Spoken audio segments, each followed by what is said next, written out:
সমানুভব অর্থাৎ সমানভাবে অনুভব করা। সত্যিকারে আত্মার বন্ধন থাকলেই এই সমানুভবতা আসে। তো চলুন বন্ধুরা, আজকে এই নিয়ে ছোট্ট একটা গল্প শোনা যাক। এক বৃদ্ধ তার মৃত্যুর সময় তার দুই পুত্রকে গুরুদেবকে দেখতে বলে যায়। তাই গুরুদেব যথাযথ তাদের খবর রাখত।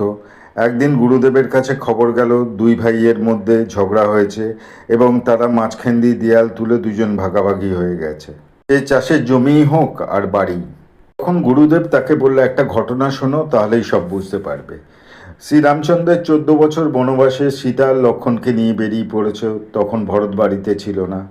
এদিকে যখন তারা সেই রাস্তা দিয়ে পেরিয়ে এসে একটা জায়গা দেখলো, তখন লক্ষ্মণ সেখানে পণ্য কুটির তৈরি করা শুরু করলো। শ্রী রামচন্দ্র এসছে শুনে বনদেবী তার সাথে দেখা করতে এলো।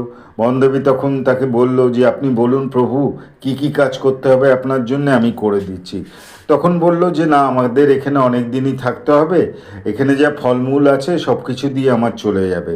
যদি আপনার কিছু করতে হয়, আমরা যে পথ দিয়ে এসছি সে পথে অনেক কাটা, সেই কাটাগুলো পরিষ্কার করে দিন।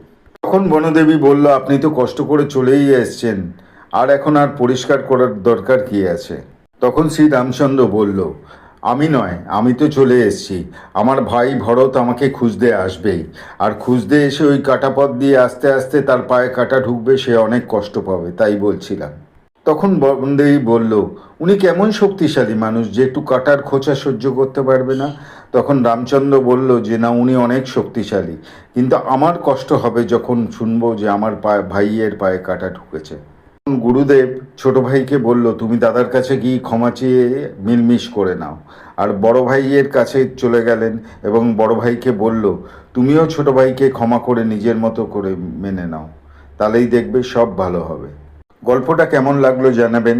পরে এরকম আরও ভিডিও নিয়ে আসছি। নমস্কার।